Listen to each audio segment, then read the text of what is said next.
ನಾಷ್ಟ ರೆಡಿ ಮಾಡಮ್ಮ, ತರಕಾರಿ ತಂದ್ಬಿಡ್ತೀನಿ. ಬೇಡ ಇರಮ್ಮ, ನಿಮ್ಗೆ ಕಾಲು ನೋವಾಗುತ್ತೆ, ನಾನೇ ತಗೊಂಡ್ಬರ್ತೀನಿ. ಏನೂ ಆಗಲ್ಲ ಇರಮ್ಮ.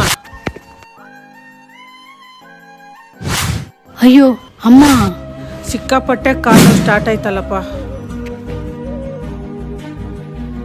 ಅಮ್ಮ ಏನಾಯ್ತಮ್ಮ?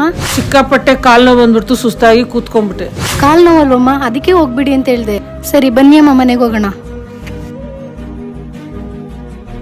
ಯಾಕೇನಾಯ್ತು? ನಮ್ಮಮ್ಮಂಗೆ ಕಾಲು ನೋವು ಜಾಸ್ತಿ, ಎಲ್ಲೂ ಓಡಾಡ್ಬಿಡಿ ಅಂತ ಹೇಳಿದ್ದೀನಿ. ತರಕಾರಿ ತಗೊಂಡ್ಬರ್ತೀನಿ ಅಂತ ಹೇಳ್ಬಿಟ್ಟು ಸುಸ್ತಾಗಿ ಕಾಲು ನೋವು ಅಂತ ಕೂತ್ಕೊಂಡ್ಬಿಟ್ಟಿದ್ದಾರೆ. ಯಾವ್ದಾದ್ರು ಒಂದು ಒಳ್ಳೆ ಹಾಸ್ಪಿಟಲ್ಗೆ ತೋರಿಸ್ಬೇಕಾನೆ. ಎಲ್ಲ ಕಡೆ ತೋರಿಸಿದೀವಿ, ಎಲ್ಲರೂ ಸರ್ಜರಿ ಮಾಡಬೇಕು, ಆಪರೇಷನ್ ಮಾಡಬೇಕು ಅಂತ ಹೇಳ್ತಾರೆ. ನಮಗ್ ಭಯ, ಅದಕ್ಕೆ ತೋರಿಸಿಲ್ಲ. ಅಯ್ಯೋ ಅಷ್ಟೇನಾ? ಬನ್ನಿ, ನಾನು ನಿಮ್ಮಿಬ್ರು ಒಂದು ಜಾಗ ಕರ್ಕೊಂಡು ಹೋಗ್ತೀನಿ. ಹೌದು, ಇವತ್ತು ನಾವು ಬಂದಿರೋದು JP ನಗರದಲ್ಲಿರುವಂತಹ ಬ್ಯಾಂಗ್ಳೂರ್ ಪೈನ್ ಕ್ಲಿನಿಕ್ಗೆ. ಇಲ್ಲಿ ನಿಮ್ಗೆ ಯಾವುದೇ ರೀತಿ ಸರ್ಜರಿ ಮಾಡಿದೆ ಜಸ್ಟ್ ಒಂದು ಇಂಜೆಕ್ಷನ್ ಇಂದಾನೆ ನಿಮ್ಮ ಪೈನ್ ನ ದೂರ ಮಾಡ್ತಾರೆ. ಸೊ ಇಲ್ಲಿ ನಮಗೆ ಡಾಕ್ಟ್ರು ಕಾಲು ನೋವು ಯಾವ ಕಾರಣದಿಂದ ಬರುತ್ತೆ ಅಂತ ಎಕ್ಸ್ಪ್ಲೈನ್ ಮಾಡಿ ಅವರಲ್ಲಿರುವಂಥ ಅಡ್ವಾನ್ಸ್ ಟ್ರೀಟ್ಮೆಂಟ್ ಇಂದ ಜಸ್ಟ್ 1 hour ಅಲ್ಲಿ ಪೈನ್ ನ ದೂರ ಮಾಡ್ತಾರೆ.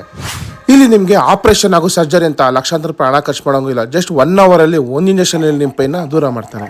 ಇಲ್ಲಿ 50,000ಕ್ಕಿಂತ ಹೆಚ್ಚು ಪೇಷಂಟ್ಗಳ ಪೈನ್ ಅನ್ನ ದೂರ ಮಾಡಿದ್ದಾರೆ. ಸೊ ಮತ್ತೆ ವೇಟ್ ಮಾಡ್ತಾ ಇದ್ದೀರಾ? ಸ್ನೇಹಿತರಾಗ್ಲಿ, ಸಂಬಂಧಿಕರಾಗ್ಲಿ ಅಥವಾ ಅಕ್ಕಪಕ್ಕ ಮನೆಯದವರೇ ಆಗಲಿ, ಈ ವಿಡಿಯೋನ ಅವ್ರಿಗೆ ಶೇರ್ ಮಾಡಿ ಅವ್ರ ನೋವನ್ನ ದೂರ ಮಾಡಿ. Thank you.